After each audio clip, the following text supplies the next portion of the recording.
Hey, happy Thursday, everybody, and welcome to another episode from Idaho's only five-star accredited chamber. We are so excited today to feature Harris CPA's company. They've been a member for over 2 decades, and we have CEO with us today, Josh Tyree. Hi, Josh. Hi, Paul. How are you doing? I'm terrific.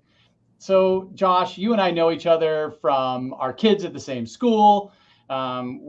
We've been in some networking groups together, and actually, you serve on our board of directors here at the chamber, and are our accountant. And so, this is really cool for me to engage with you and help share the Harris CPA's story. You have a lot going on here, and so thank you so much for taking a bit of your time to give us the story. And Josh, you know these chamber check-ins, they're great ways of sharing our business member stories, their products and services, but most importantly, I love learning about the people. So why don't we start off with that, Josh? Give us a little bit about your background and history of work that led you into this industry, and we'll start with that. Sure. So I was born and raised here in Boise, born down in St. Luke's, and then ended up being a Capital High grad, and ended up going away for college. I'm one of those, what do they call them, the boomerangs. I left for college, and then realized how great it is here in the States. So I convinced my wife at the time to come back, and we had kids, and that's really. I started in college as an economics major, and then I ended up coming out. And the accounting profession was kind of in flux. This was right when Arthur Andersen, if you remember them, they went up in Enron and all that's going on. And so I kind of migrated over there, and I started working there and just continued, not working at Arthur Andersen, but another CPA firm, and continued to like it. And then when I came back to Boise, found Harris CPAs, started by Ron and Cheryl, and they did a fantastic job. And so I joined them and been there ever since. So it's been great. Wow, native Idahoan, boomerang back, Yeah. and running a company that has over 6 locations across Idaho. And then you've moved out to, there's another branch out in the Meridian at that new Mhm. complex out there next to Topgolf. Yep. Um, Tell us a little bit about the Harris CPA's story. I'd love to hear and help share kind of the origin story of when they got their start. Yeah, so Ron Harris started us, and he's been retired for 6 or 7 years now. But Ron and Cheryl, who's still with us. Cheryl kind of is our chairman and then also leads our nonprofit group. They started the firm, and over time just continued to build it up, always with a focus on kind of traditional CPA services.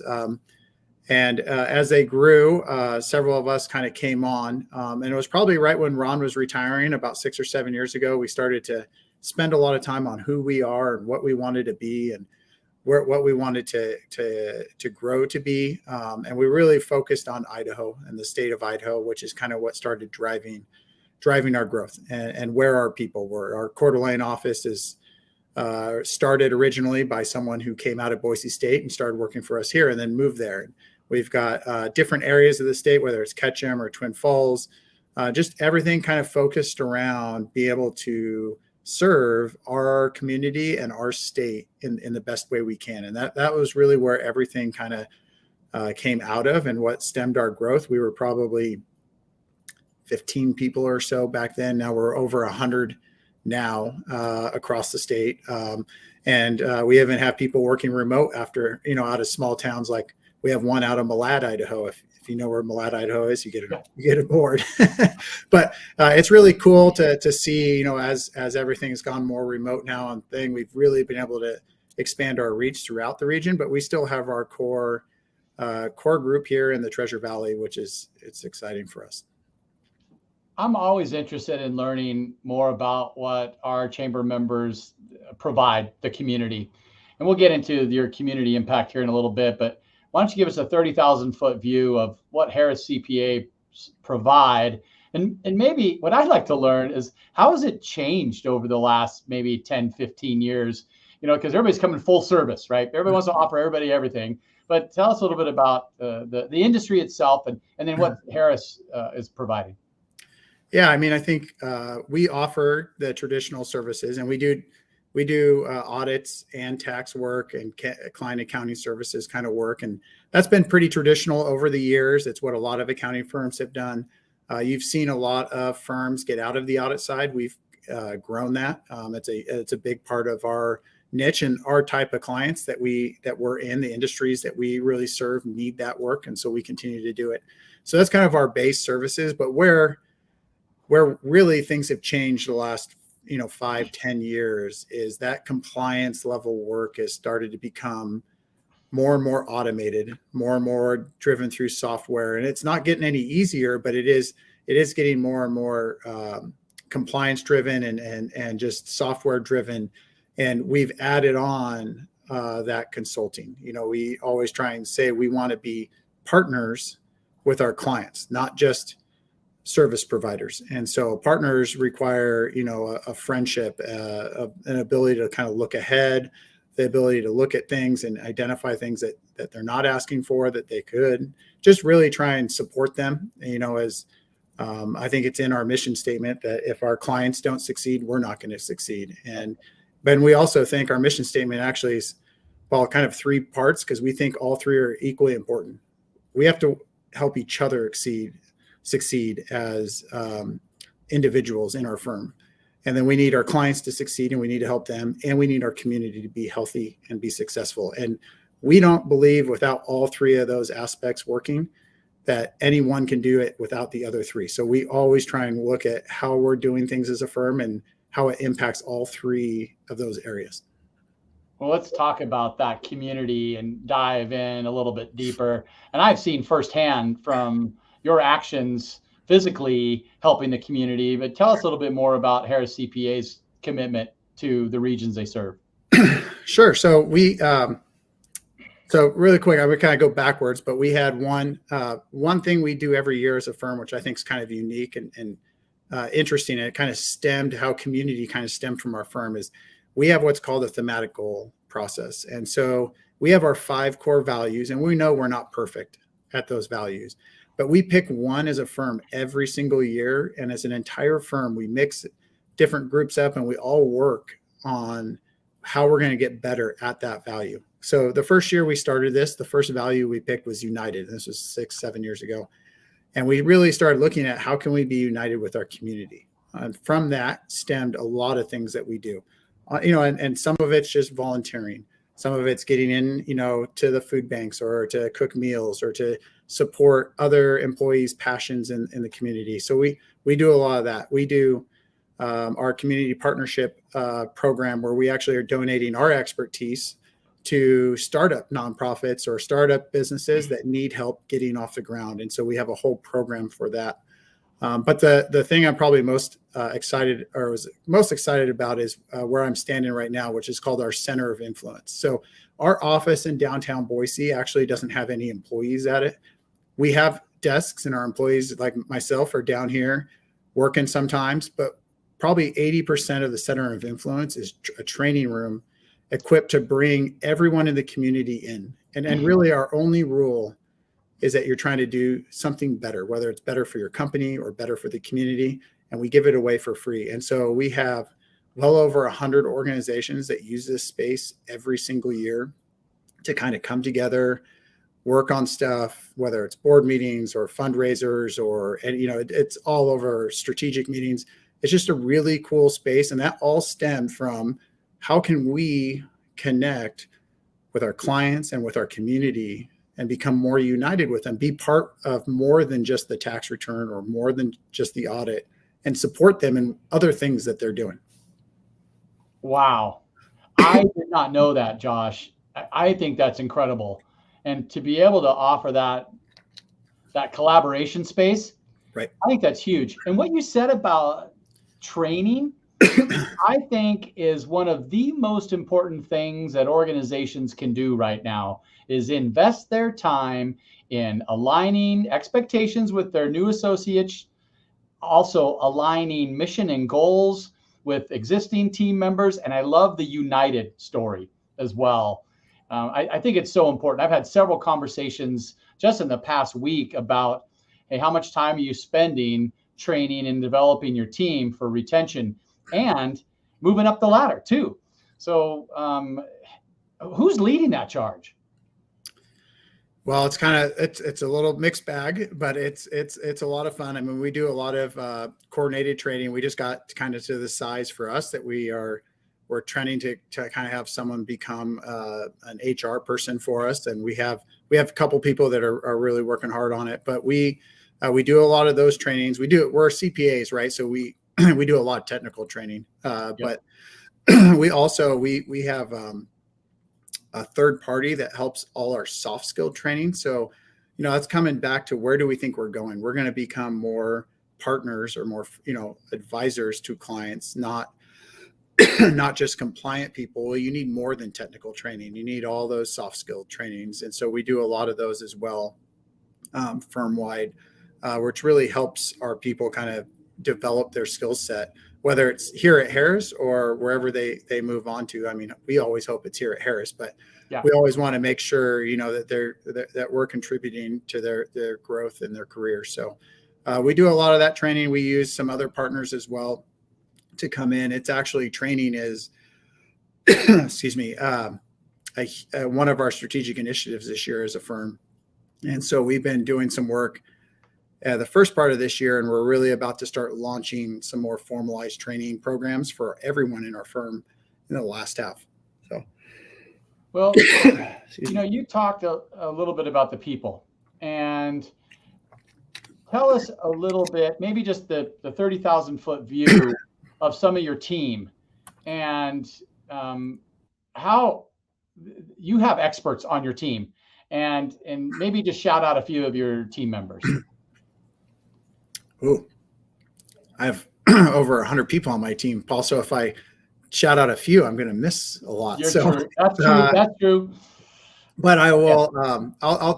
Some of the people on our team. I mean, we have a tremendous amount of people from, Terry Davis, who's our marketing director, actually, and started as our receptionist 9 or 10 years ago, to and just helps out in more than just marketing, but in our community. To Hale Fields, who's up in our Coeur d'Alene office. He actually started out of Boise State with us and moved up to even in our twin office. Both Todd and Lisa are doing a great job. Or, there's just a ton of people to list out, and people.